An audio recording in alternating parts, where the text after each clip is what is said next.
What if I told you that Respawn never actually buffed Scorch in the last patch? What if it was all a big lie to get people playing him more often?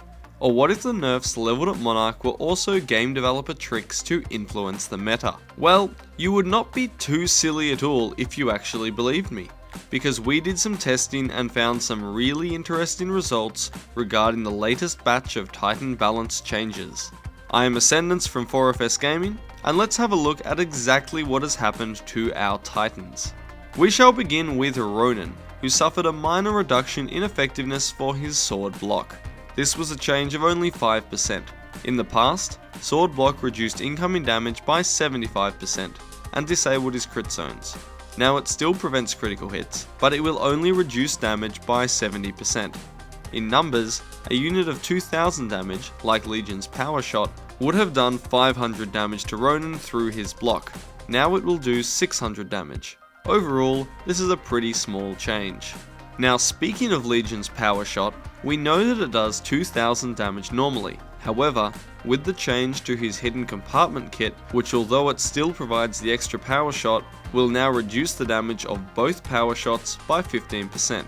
This means it will now only deal 1700 damage. This is only a change of 300, but it is intended to prevent this kind of double tap maneuver we can see here, which used to deal 4000 points of damage, but will now only deal 3400 points of damage.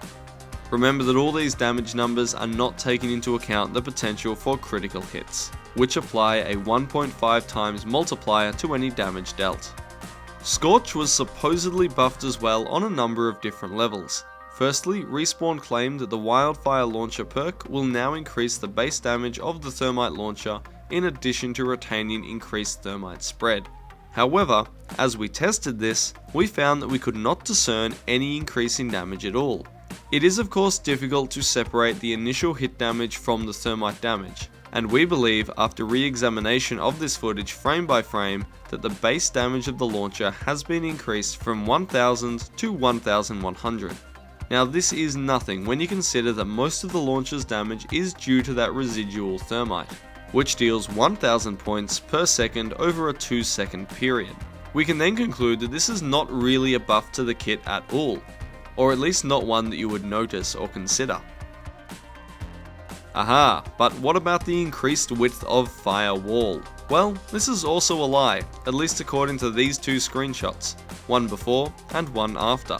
They display no visible change, and especially no important change in the firewall's width tactically or that you could even notice.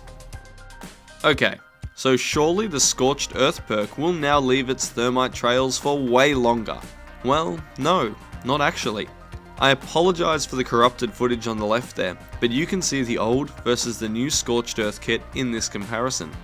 The trail begins to fade easily within a second of one another, demonstrating that this buff is also almost unnoticeable.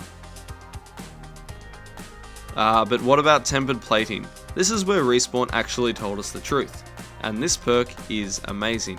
It makes you immune to your own thermite, except for a small bit of damage when your gas canisters expire, but that is probably a bug.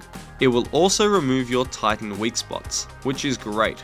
Now I highly recommend this kit option, especially considering the other ones weren't really buffed at all. Let's move on and take a look at Monarch now, and the patch notes indicated that the chain gun clip would be increased to 40, and it has. With arc rounds, it is now a clip of 50 shots. Those arc rounds, however, are less effective against thermal and vortex shields.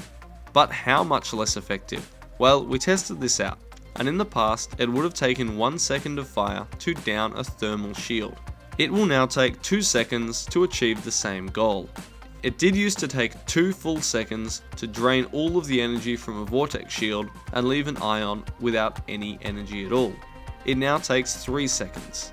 So all in all, I doubt you will notice these changes very much at all when you're actually playing the game. And the same applies for the reduction in slow duration for Energy Siphon. This used to stun for 2 seconds, and it will now stun for just over a second, as we can see here. So after reviewing these changes, I am beginning to see a pattern. Nothing has really been nerfed. Nothing, except for Scorch's tempered plating and the dash for Ogre Titans, has really been buffed. Rather, these changes are probably better referred to as balances, fine-tuning of abilities and weapons to increase the quality of gameplay, without making any changes so dramatic that it will force you to change the way that you play your Titans. So with Respawn showing such aptitude at fine-tuning Titan balance with such a deft hand, I have just one question. Why did you ruin the Wingman? Now if you want to see more from 4FS Gaming, please hit subscribe and like us on Facebook for some extra content as well. Thank you so much for watching, and do not panic over these changes. I think they work. Well, mostly.